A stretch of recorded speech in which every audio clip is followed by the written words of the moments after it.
Assalamu alaikum. Today we are here for computer networks presentation.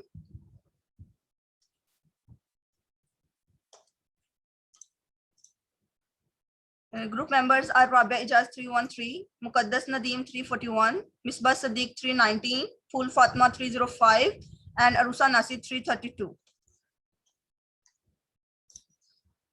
Our presentation topics are following.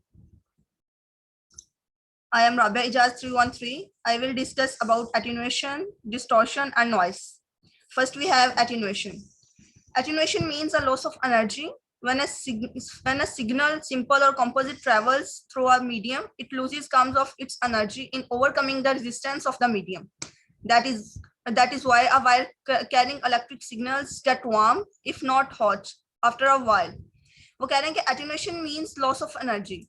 कि attenuation जो हमारे पास एक है, इसका मतलब होता है कि loss of energy. When a signal, simple or composite, travels, जब एक हमारे पास सिग्नल है वो कंपोजिट सिग्नल ट्रेवल करता है थ्रू मीडियम, एक मीडियम के जरिए, it loses some of its energy, तो वो अपनी कुछ एनर्जी को लूज करता है और उस जो एनर्जी लूज हुई है उसे ओवरकम करने के लिए, overcome the resistance of the medium, ताकि जो मीडियम के रेजिस्टेंस है उसे ओवरकम किया जा सके.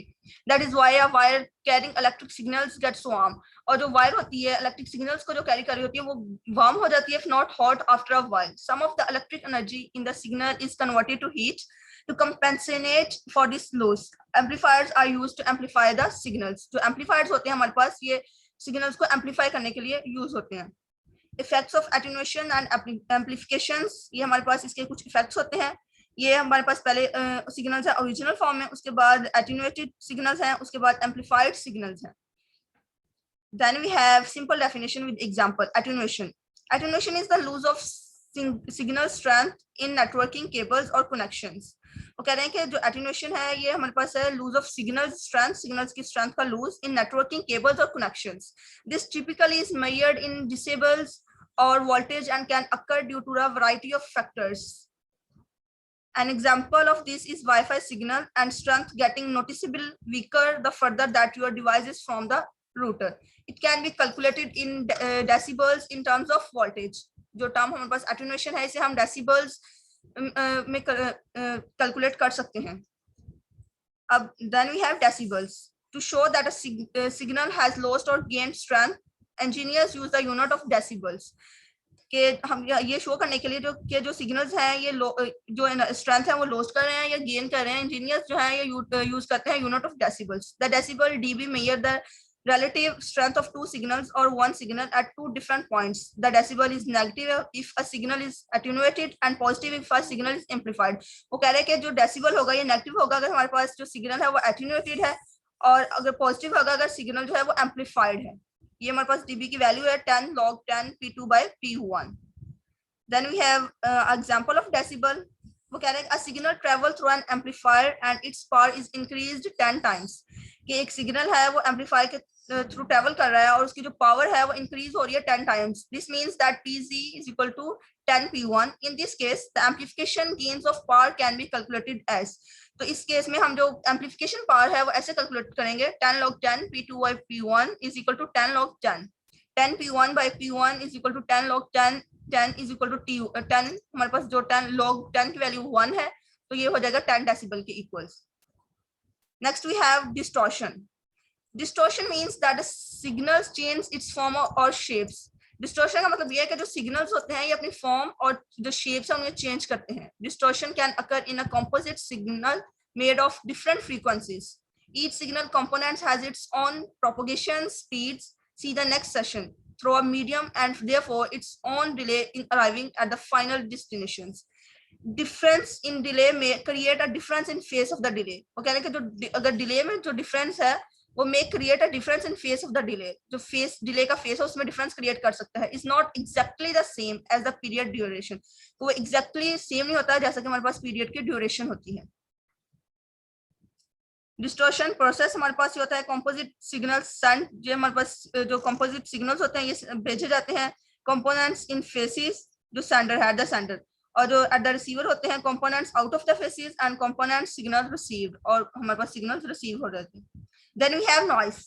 Noise is another cause of impairment. Several types of noises such as thermal noise, induced noise, crosstalk and impulse noise may corrupt the signals. जो noise है ये हमारे पास एक्चुअली ये एक ऐसी प्रॉपर्टी है जो हमारे जो सिग्नल्स हैं उन्हें करप्ट करती है. Thermal noise is the random motion of electrons in a wire which creates an extra signal not originally sent by the transmitter. वो कहने का जो थर्मल नॉइस हमारे पास है इज द रैंडम मोशन. ये एक ऐसी रैंडम मोशन है of electrons in a wire कि वायर के अंदर इलेक्ट्रॉन्स की एक ऐसी रैंडम मोशन है which creates an extra signal, जो कि एक एक्स्ट्रा सिग्नल क्रिएट करती है not originally send by the transmitter. जो कि ओरिजिनली ट्रांसमीटर ने सेंड नहीं किया होता, वो खुद से एक एक्स्ट्रा सिग्नल क्रिएट करती है जो कि नॉइस कहलाता है. Noise sources हमारे पास होते हैं. Induced noise comes from source such as motors and appliances. These devices act as a sending antenna and the transmission medium act as the receiving antenna. Crosstalk is the effect of one wire on the other. Crosstalk का मतलब होता है कि ये एक ऐसा effect है जो कि एक वायर का दूसरे ऊपर होता है. One wire on the other, एक वायर का इफेक्ट दूसरे के ऊपर होता है. One wire acts as a sending antenna and other as the receiving antenna. इन क्रॉसटॉक में जो एक वायर है वो एक्ट करती है एज अ सेंडिंग एंटीना और जो दूसरी है वो as a receiving antenna act करती है. Impulse noise is a spike, a signal with the high energy in a very short time. Impulse noise हमारे पास जो होती है ये एक स्पाइक है, मतलब कि अ signal with high energy in a very short time, कि एक ऐसा सिग्नल जो कि बहुत शॉर्ट टाइम के लिए होता है लेकिन उसकी एनर्जी बहुत ज्यादा हाई होती है. That comes from power lines lightning. ये नॉइस प्रोसेस डायग्राम है हमारे पास. ट्रांसमिटेड नॉइस ट्रांसमिटेड है, उसके बाद नॉइस होती है और ये रिसीवर हो जाती है, रिसीव्ड हो जाती है ट्रांसमिशन मीडियम के. Next we have topic presented by 319. ये जो टॉपिक है ये 319 प्रेजेंट करेंगी. Assalamualaikum, I am Misbah 319. My topic is about bandwidth. One characteristic that measures network performance is bandwidth. एक ऐसी characteristic network performance की जिसकी वजह से हम network की performance measure कर सकते हैं उसको हम bandwidth बोलते हैं. However, the term can be used in two different contexts with two different measuring values, bandwidth in hertz and bandwidth in bits per second. इसको हम दो कंटेक्ट के through use measure values measure कर सकते हैं, bandwidth in hertz and bandwidth in bits per second. Bandwidth in hertz. Bandwidth in hertz क्या है? Bandwidth in hertz is the range of frequencies contained in a composite signal or the range of frequencies a channel can pass. Bandwidth in hertz range of frequencies जो हम एक कोई signal या composite signal जो है वो एक time में पास कर सकता है उसको हम बोलते हैं bandwidth in hertz. For example, we can say bandwidth of a subscriber telephone line is 4 kilohertz. Bandwidth in bits per second. The term bandwidth can also refer to the number of bits per second that a channel or link or even a network can transmit. एक second में एक network, एक channel या एक link कितने number of bits पास कर सकता है उसको हम बोलते हैं bandwidth in bits per second. For example, one can say bandwidth of a fast Ethernet network or link in this network is a maximum of 100 megabit per second. This means that this network can send 1000 megabits per second. इसका मतलब ये है कि अगर एक network की maximum bandwidth 100 megabytes पर second है तो इसका मतलब ये है कि वो नेटवर्क एक सेकंड में 1000 बिट सेंड कर सकता है. नेक्स्ट,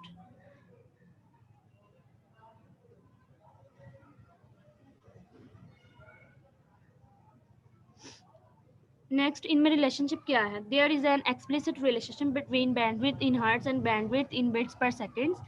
इनमें बहुत थोड़ा सा माइनर सा डिफरेंस है. Basically an increase in bandwidth in hertz means an increase in bandwidth in bits per second. अगर बैंडविड्थ इन हर्ट्ज में इंक्रीज आता है तो हम ये कह सकते हैं कि bandwidth in bits per second भी जो है वो इंक्रीज करता है. The relationship depends on whether we have baseband transmission और ट्रांसमिशन विद मॉड्यूलेशन. ये डिपेंड करता है कि इनके दरमियान क्या रिलेशनशिप है. चाहे अगर हमारा बेसबैंड ट्रांसमिशन है या वो ट्रांसमिशन विद मॉड्यूलेशन है. बेसबैंड ट्रांसमिशन वो होती है जिसमें सिग्नल को कन्वर्ट नहीं किया जाता उसके रेंज ऑफ फ्रीक्वेंसीज में और मॉड्यूलेशन में हम सिग्नल को चेंज करते हैं. In networking we use the term bandwidth within two contexts. Networking में हम इस टर्म को दो कॉन्टेक्ट्स में यूज करते हैं. The first bandwidth in hertz refers to the range of frequencies in a composite signal or the range of frequencies that a channel can pass.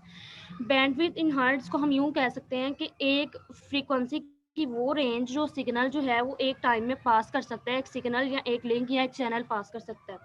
Second, the bandwidth in hertz per in bits per second refers to the speed of bit transmission in a channel और a link, कि एक second में कितनी bits की transmission हो रही है, मतलब उस नेटवर्क की स्पीड कितनी है, वो है बैंडविड्थ बिट्स पर सेकंड. और एक चैनल कितनी इंफॉर्मेशन पास कर सकता है उसको हम बोलते हैं bandwidth in hertz.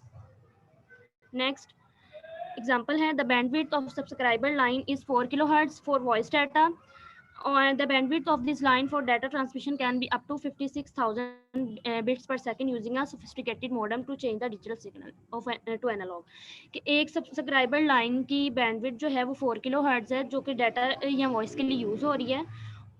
The bandwidth of this line for data transmission can be up to, और इसमें हम 56,000 बिट्स पर सेकंड जो है वो सेंड कर सकते हैं, मतलब इसकी स्पीड जो है 56,000 बिट्स पर सेकंड है, और इसकी मैक्सिमम जो लिमिट है वो है 4 किलो हर्ट्ज. नेक्स्ट है हमारे पास throughput. The throughput is a measure of how fast we can actually send data through a network. Throughput क्या है कि हम एक नेटवर्क पे कितने टाइम में कितने फास्टली डाटा सेंड कर सकते हैं, उसको बोलते हैं throughput. Also at first glance bandwidth in bits per second and throughput seem the same. पहली नज़र में ग्लांस में हमें लगता है कि थ्रूपुट और बैंडविड्थ जो है वो सेम चीज़ें हैं, but they are different. A link में है bandwidth of b bits per second, but we can only send t bits per second through this link, t always less than b. अगर हमारे पास link है जो b bits send कर रहा है और हमारे पास t जो है वो बिट्स पर सेकंड हमारे पास लिंक है, तो t जो है वो हमेशा b से कम होगी, मतलब थ्रूपुट जो है वो हमेशा बैंडविड्थ से कम होगा. In other words, a bandwidth is a potential measurement of a link, the throughput is an actual measurement of how fast we can send data. Bandwidth हमारे पास पोटेंशियल मेजरमेंट है किसी भी लिंक या चैनल की, और थ्रूपुट जो है वो हमारे पास एक्चुअल मेजरमेंट है कि हम how fast we can send data, कि हम कितना फास्टली डाटा सेंड कर सकते हैं. For example, we have a link with bandwidth of 1 megabits per second, but devices connected to the end of the link may handle only 200 kilobits per second. This means that we cannot send more than 200 kilobits per second through this link. अब हमारे पास example है कि हमारे पास एक link है जिसकी bandwidth जो है वो 1 मेगाबिट पर सेकंड है, और उसके साथ जो एंड पे डिवाइसेस कनेक्ट हैं वो सिर्फ 200 किलोबिट्स पर सेकंड सेंड कर सकती हैं. इसका मतलब है कि हम इसकी लिंक की जो लिमिट है वो 2000 किलोबिट्स पर सेकंड है, कि हम 2000 किलोबिट्स पर सेकंड से ज़्यादा डाटा नहीं सेंड कर सकते इस लिंक के through. Next example, a network with bandwidth of 10 megabits per second can pass only average of 12,000 frames per minute, with each frame carrying average of 10,000 bits. What is the throughput for this network? अब हमें इसमें bandwidth दी गई है और average frames दिए गए हैं, bits rate दिया गया है. अब इसमें हमने थ्रूपुट मेजर करनी है. We can calculate throughput as throughput equal 12,000 multiply 10,000 over 60. अब बिट्स मिनट में दी गई हैं, हमने उसको सेकंड में सेकंड में कन्वर्ट करने के लिए 60 से डिवाइड कर दिया, तो हमारे पास आ गया है throughput. Next, latency. What is latency? The latency or delay defines how long it takes for an entire message to completely arrive at destination from the time the first bit is sent from source. Latency क्या है कि एक signal अपने source से जब निकलता है उसकी पहली बिट कितना टाइम लेती है कि हमारा कंप्लीटली जो मैसेज है वो डेस्टिनेशन तक पहुंच जाए, उसको हम बोलते हैं लेटेंसी या delay. We can say that latency is made of 4 components. Latency जो है वो 4 कंपोनेंट से मिलकर बनती है: propagation time, transmission time, queuing time and processing delay. Latency equal propagation time, transmission time plus queuing time plus processing delay. अब हम one by one देखते हैं कि ये क्या चीज़ है. Propagation time measures the time required for a bit to travel from the source to destination. Propagation time हमारे पास ये है कि एक बिट सोर्स से डेस्टिनेशन तक जाने के लिए कितना टाइम लेती है, उसको हम बोलते हैं propagation time. The propagation time is calculated by dividing the distance by propagation speed. Propagation time निकालने के लिए हम डिवाइस को प्रोपगेशन स्पीड से डिवाइड करते हैं. The propagated time is equal to a distance over propagation speed. The propagation speed of electromagnetic signals depends on the medium and on the frequency of the signal. Electromagnetic signals की propagation speed जो है वो उसके medium पे और उसके frequency के signal की frequency पे depend करती है. Next example, what is the propagation time if the distance between 2 points is 12,000 km? Assume the propagation speed to be 2.4 multiplied 10 raised to power 8 meter per second in a cable. अब हमें propagation time find करना है। अगर हमें distance दिया गया है और प्रोपगेशन स्पीड भी दी गई है, हमने अभी फार्मूला पढ़ा है कि प्रोपगेशन टाइम निकालने के लिए हम प्रोपगेशन स्पीड को डिवाइड करते हैं, डिस्टेंस को डिवाइड करते हैं प्रोपगेशन स्पीड से। वही हमने यहाँ पे डिवाइड किया और हमारे पास आंसर आ गया 50 मिनट्स पर second. The example shows that a bit can go over Atlantic Ocean in only 50 minutes per second if there is direct cable between source and destination. Next, transmission time in data communications, we don't send just one bit, we send a message. Data communications में हम सिर्फ एक bit या bytes नहीं send करते, हम अपना पूरा मैसेज सेंड करते हैं. The first bit may take a time equal to the propagation time to reach its destination. The last bit may also take the same amount of time. अगर हम कह सकते हैं अगर एक बिट जो है वो इक्वल टाइम ले रही है प्रोपगेशन टाइम अपना कंप्लीट करने के लिए, और जो लास्ट बिट है वो भी उतना ही टाइम ले रही है, लेकिन there is a time between the first bit leaving the sender and the last bit arriving at the receiver. First bit जो है वो सेंडर को लीव कर रही है और जो लास्ट बिट जो है वो रिसीवर साइड पे अराइव हो रही है. The first bit leaves earlier and arrives earlier. जो पहली बिट जो है वो पहले पहुंचती है और पहले सेंड होती है और पहले ही अराइव करती है. The last bit leaves later and arrives later. और जो लास्ट बिट होती है वो सेंडर साइड से लेट जाती है और रिसीवर साइड पे भी लेट अराइव होती है. The time required for transmission of a message depends on the size of the message and bandwidth of the channel. जो टाइम रिक्वायर होता है ट्रांसमिशन के लिए वो डिपेंड करता है मैसेज के साइज पे और इसके बैंडविड्थ चैनल पे. Transmission time equal message size over bandwidth. ये हमारे पास फॉर्मूला है. Next example, what are the propagation time and transmission time for 2.5 kilobyte message if the bandwidth of the network is 1 gigabits per second. Assume that distance between the sender and the receiver is 12,000 kilometer and the light travels at 2.4 multiplied 10 raised to power 8 meter per second. अब हमें propagation time find करना है. हमें distance और speed दी गई है. We can calculate transmission time as transmission time equal 2500 multiplied 10 raise to power 2. अब हमने ट्रांसमिशन टाइम फाइंड कर लिया है. नेक्स्ट, क्विंग टाइम क्या है? The third component in latency is the queuing time. पहले हमने दो कंपोनेंट्स पढ़े हैं, अब थर्ड कंपोनेंट है क्विंग टाइम.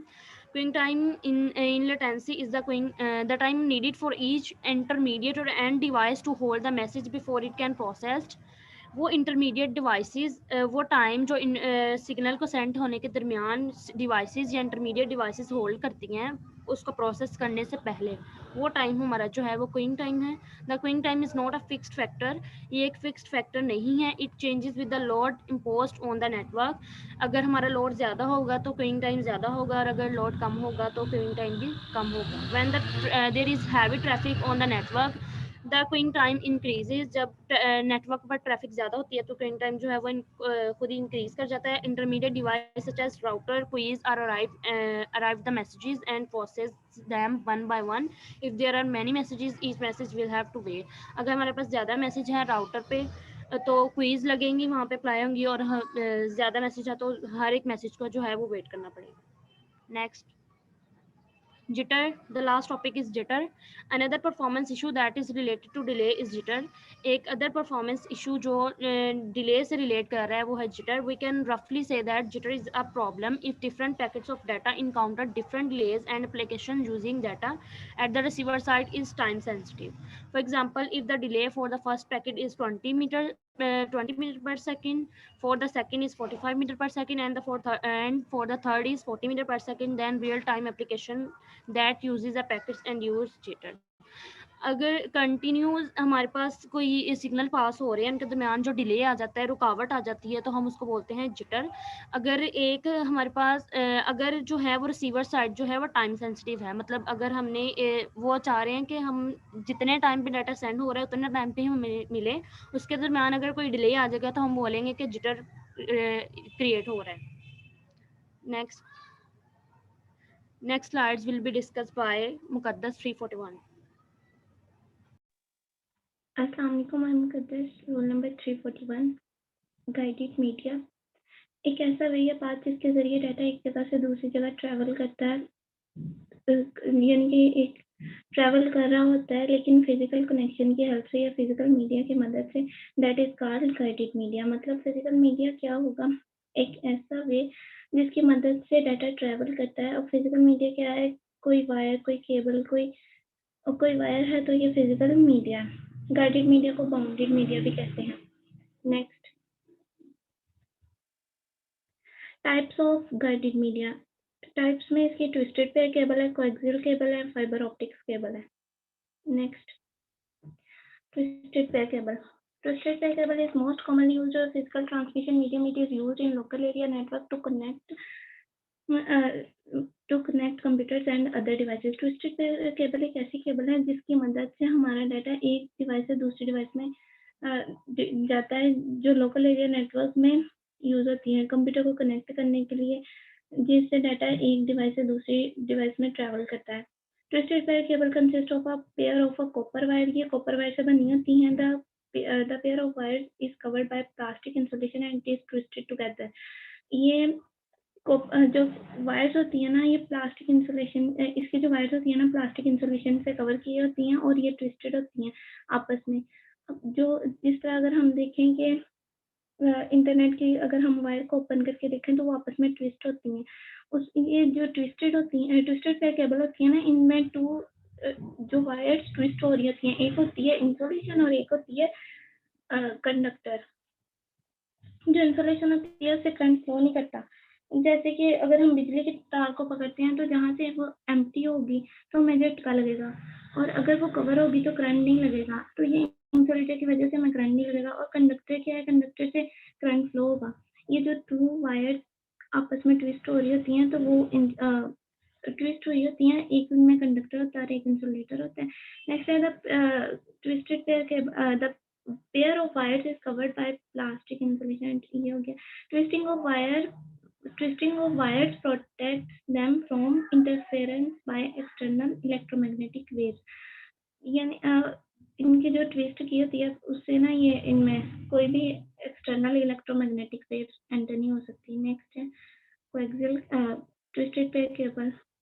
ये डायग्राम है, ये इसके थ्रू जैसा कि मैंने बताया, ये टू वायर्स है ना, इनमें ये फर्स्ट टू वायर्स हैं जिनमें ये इंसुलेटर है। एक इंसुलेटर करंट फ्लो नहीं कर सकता, यानी कि इससे करंट नहीं फ्लो हो सकता, और जो कंडक्टर है इससे करंट फ्लो होता है। और जो ये केबल जैकेट है, ये केबल जैकेट से ना,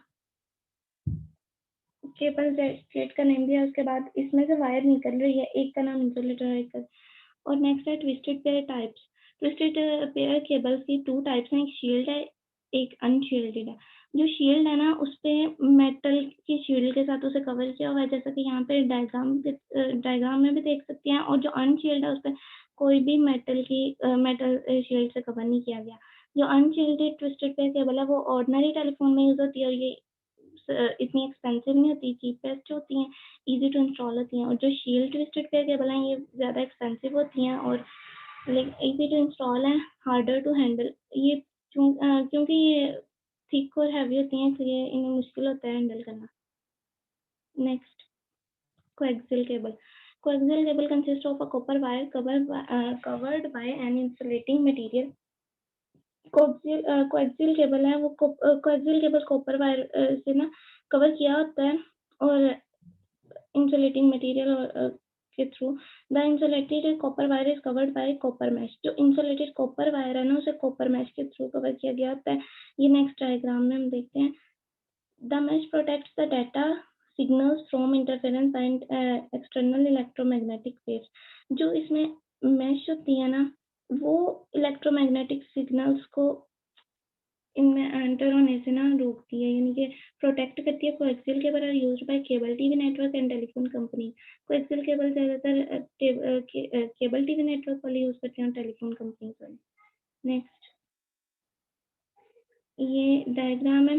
सबसे पहले इसमें आउटसाइड इंसुलेशन और आउटसाइड, अगर हम इसे देखें राइट साइड से तो सबसे पहले कॉपर वायर को कवर किया हुआ है इंसुलेशन ने, इंसुलेशन को कवर किया हुआ है कॉपर मैश ने। कॉपर मैश क्या करती है?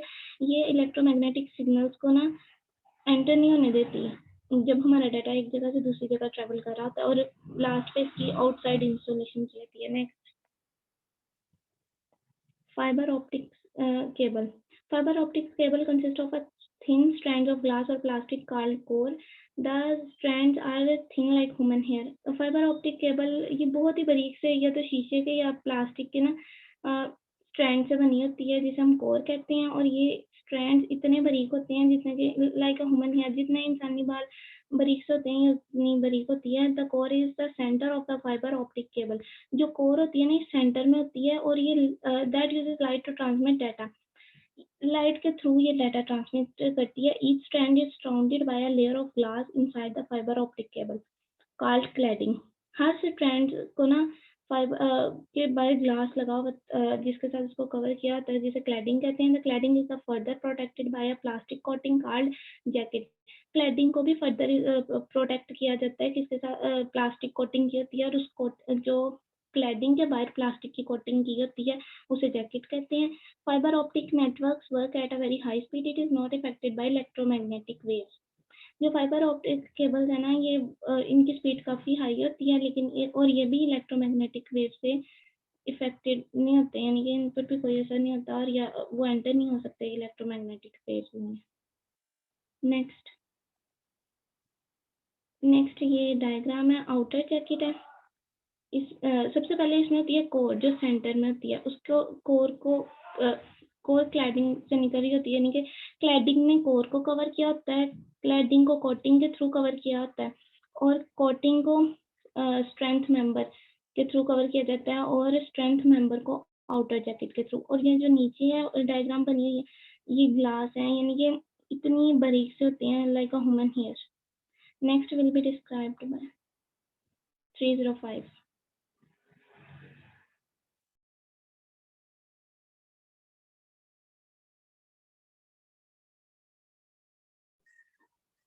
Unguided media. The unguided transmission media is one which does not use the physical medium to transmit information from one computer to another. जिस तरह गाइडेड मीडिया में हम एक कंप्यूटर से दूसरे कंप्यूटर से कनेक्ट होने के लिए फिजिकल वायर यूज करते थे, अनगाइडेड मीडिया में इसके ऑपोजिट होता है. इसमें हम वायर यूज नहीं करते. Unlike the guided transmission media, the unguided transmission media utilize air as a transmission media instead of wire or cable, so it is also termed as wireless transmission media. इसके अंदर हम जब physical wire use नहीं करते, इसके अंदर हम हवा के जरिए आपस में एक दूसरे से दूसरे कंप्यूटर कनेक्ट करते हैं. नेक्स्ट, अनगाइडेड मीडिया की 3 टाइप्स हैं: radio wave, microwave and infrared. Next,